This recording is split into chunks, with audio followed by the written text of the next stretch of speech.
एक गांव में एक गरीब परिवार रहता था। रामू अपने परिवार के लिए बाहर मजदूरी करता था और शाम को घर वापस आ जाता था। सुनिए जी, गर्मी तो दिन ब दिन बढ़ती ही जा रही है। घर में जो एक पुराना पंखा था वो भी ख़राब हो चुका है। ऐसा करता हूँ कि कल वहाँ के मालिक से कुछ पैसे उधार मांग कर देखता हूँ। सुबह होते ही रामू मजदूरी करने के लिए निकल जाता है।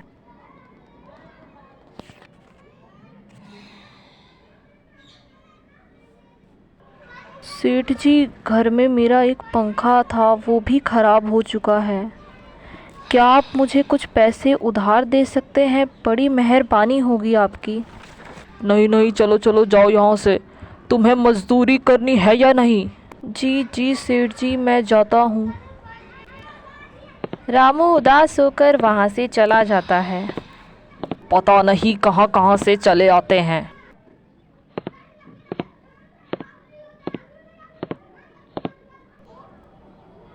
तुम चिंता मत करो, मैं कुछ दिनों में पंखे का इंतज़ाम करता हूँ। रामू की पत्नी रामू का चेहरा देखकर सब समझ जाती है। रामू की पत्नी 12वीं पढ़ी लिखी होती है। उसने छोटे मोटे बच्चों को पढ़ाना शुरू किया। क्योंकि गर्मी भी बहुत ज़्यादा हुआ करती थी तो आसपास के बच्चे उसके पास पढ़ने के लिए आते थे। रामू रोज़ की तरह बाहर मजदूरी करता और उदास होकर घर वापस आ जाता।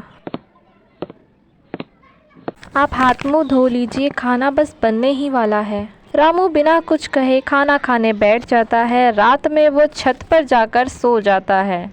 सुबह होते ही रामू अपने काम के लिए निकल जाता है। अब तो रात में भी छत पर बहुत गर्मी होती है। कौन सा काम करूं या कौन सा नहीं? कुछ पैसे जुटा सकूं पंखा खरीदने के लिए। रामू दिन भर मजदूरी करता तो तब जाके उसके घर का गुजारा होता। सेठ जी, मुझे पैसों की बहुत ज़रूरत है। अगर आपके पास रात में कोई चौकीदारी का भी काम हो तो मैं वो भी कर लूँगा। सेठ ये सुनते ही उसे कम पैसों में कोई काम देने की सोचता है। क्यों ना मैं इसे शाम को अपने घर साफ सफाई के लिए रख लूँ। फिर शाम में इसे घर के पूरे दिन का काम इसी से करवा लूँगा। काम वाली को 2000 की जगह खाने बनाने का 500 रुपये दो और इसे भी 500। रामू, तुम्हारी मजबूरी को देखते हुए मैं तुम्हें एक काम दे सकता हूँ। क्योंकि तुम सिर्फ शाम में काम करोगे तो तुम्हारी महीने की तनख्वाह 500 रुपये होगी। वैसे मैं 300 ही देता, पर तुम्हारी मजबूरी देखते हुए तुम्हें 500 रुपये देता हूँ। आपकी बहुत मेहरबानी होगी सेठ जी। ठीक है, कल से तुम घर पर आ जाना। शाम को रामू अपने घर जाता है और पत्नी से कहता है, तुम चिंता मत करो, ठीक 1 महीने बाद हम बहुत अच्छा और बड़ा पंखा खरीद सकते हैं। सेठ जी बहुत दयालु है, उन्होंने मुझे शाम में काम करने का पूरे 500 रुपये देंगे।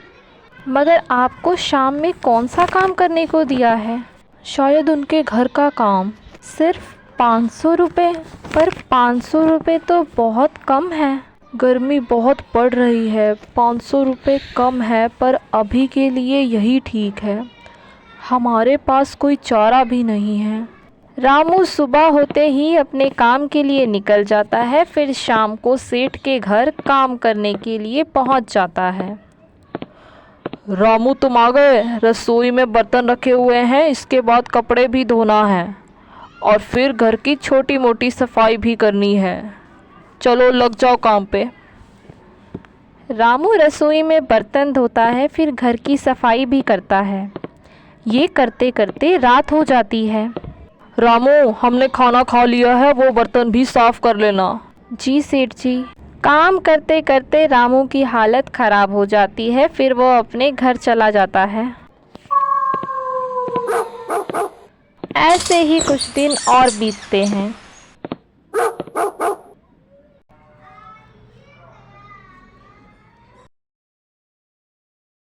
एक दिन रामू की तबीयत बहुत ख़राब हो जाती है। उसकी पत्नी उससे कहती है कि सुनिए जी, आप अब उनके घर काम करने मत जाइए, हम मिलकर इस घर को चलाएंगे। मैं बच्चों को शाम में पढ़ाया करती हूँ, उससे थोड़े से पैसे इकट्ठे हो जाएंगे, फिर हम पंखा ले लेंगे। रामू अपनी पत्नी की बात मान लेता है और सेठ ने जिस काम वाली को खाना बनाने के लिए सिर्फ 500 रुपये पे रखा था, अब उसे वो 3000 रुपये देने लगता है घर की पूरी साफ सफाई और काम के लिए। इस कहानी से हमें ये सीखने को मिलता है कि विद्या कभी व्यर्थ नहीं जाती।